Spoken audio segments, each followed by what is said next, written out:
po sa inyong lahat ha. Maikli lang po itong ating spokes hour dahil nag-aantay na sa akin aking sundo, no? Meron isa kasing network na nais akong interviewin. Sabi 12 noon. Ako, na-late-late na po, no?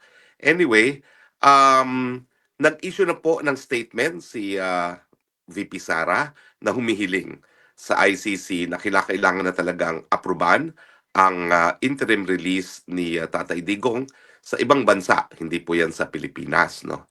At ito po ay dahil sa katotohanan na sang-ayon kay VP Sara, hindi mapangalagaan ang kalusugan ni Tatay Digong sa detention facility ng ICC.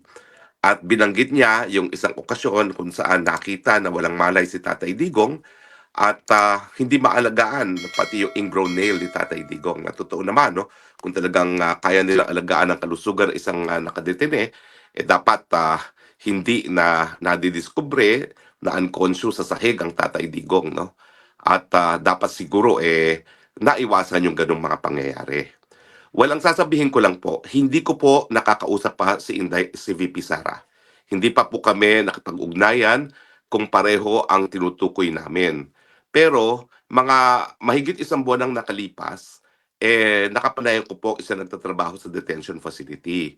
Ang sinabi sa akin nung empleyadong yon, kung naalala nyo, merong report minsan na nailabas daw si Tatay Digong panandalian sa ICC Detention Center. At ang dahilan daw ay routine check-up. Pero ang sabi sa akin ng empleyado, hindi daw routine check-up yon. Nahulog daw si Tatay Digong habang naglalakad, tumama ang ulo. At dinala nga sa hospital para masigurado na walang na danyo sa kanyang katawan, no? At ang rinig ko, binigyan din siya ng tinatawag na MRI, no? Kung titingnan kung merong apekto sa ulo dahil tumama daw po ang ulo. Now, ang request naman po ng tao, ipagbigay alam ko raw sa pamilya dahil hindi niya alam kung sinabi sa pamilya itong pangyayari ito kay Tatay Digong, no? At ako naman po ay sinunod ko yung request, pinarating ko po yung impormasyon na yan kay VP Sara.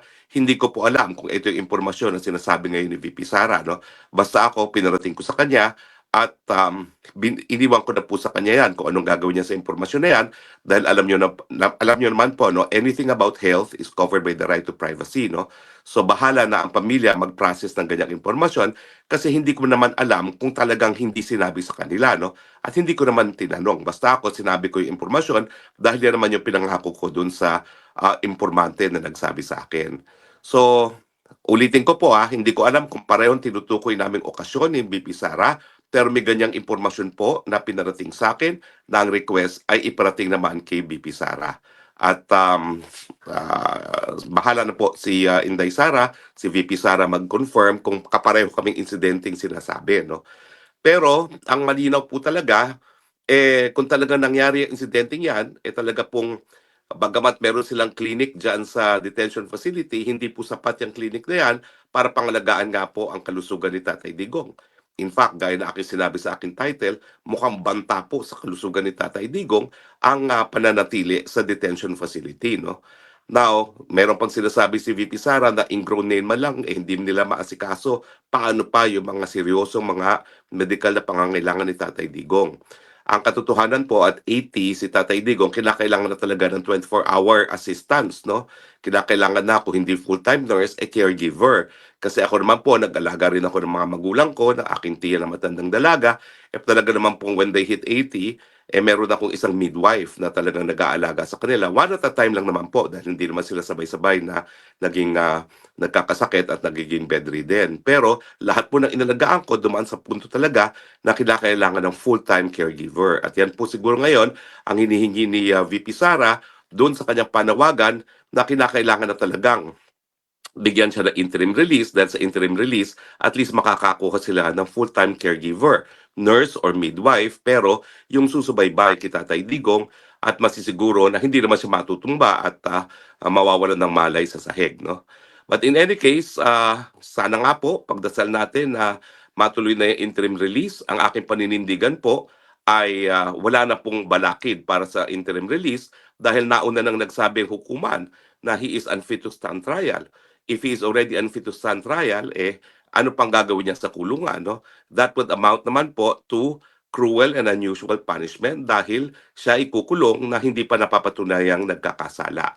So importante po talaga para mabigyan ng respeto ang karapatang pantao ni Tatay Digong sa kalayaan at yung presumption of innocence na talagang palayain na siya. Pero mga kaibigan ha, mag-ingat po tayo. Ang dami-daming fake news dito sa Dahig, no? May fake news po na kumalat na di umano, ako daw po ay dahilan para magkawatak-watak ang mga Pilipino. Ay na-address ko na po yan. Malinaw na malinaw po na ang dahilan po na nagkakaroon ng paghahati-hati, meron talagang mga tao na ayaw na makipagtrabaho sa mga taga-DDS at mga maisog. Ako naman po, ginawa ko lahat para sila ay mapagkaisa, pero nung hindi po talaga po pwede mapagkaisa, pumanig ako doon sa DDS at saka sa Maisog. Bakit? Sila naman po talaga ang sa simula't simula supporters na ni Tatay Digong mula pa ng 2016. Daig pa nga nila ako dahil ako naman inaamin ko, ako'y hindi DDS noong 2016, no? At sa tingin ko naman, unang-una, kakilala silang personal ni Tatay Digong. Pangalawa, dapat naman i-recognize natin yung kanilang naging papel sa pagkakahalal kay Tatay Digong na naging dahilan para napakita ni Tatay Digong na po pwede talagang maglingkod sa taong bayan na hindi nagpapayaman. Di gaya ng nakikita natin ngayon dito sa flood control scandal na talagang mga mambabatas, pati ang presidente, ang House Speaker, talaga naman pong tinatrato na negosyo itong gobyerno. No?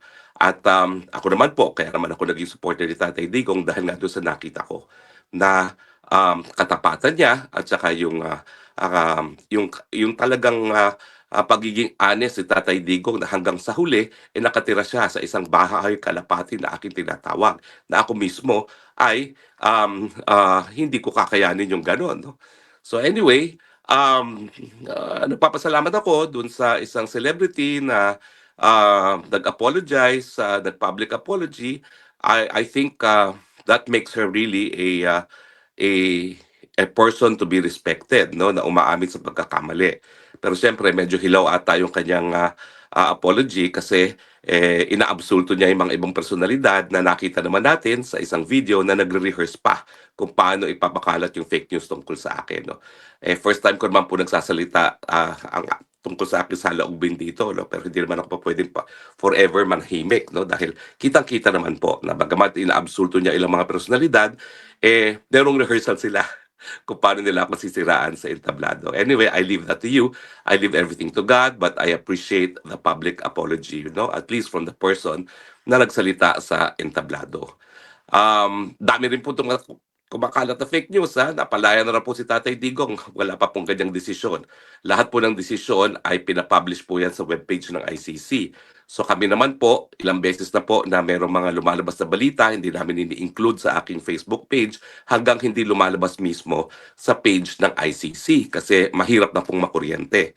80 years old na po si Tatay Digong at maselan lahat ng impormasyon tungkol sa kanya, lalong-lalo na kung ito ay may kinalaman sa kanyang impending kalayaan. Anyway, hindi po ako po pwede magtagal dahil ako ay susunduin na talaga.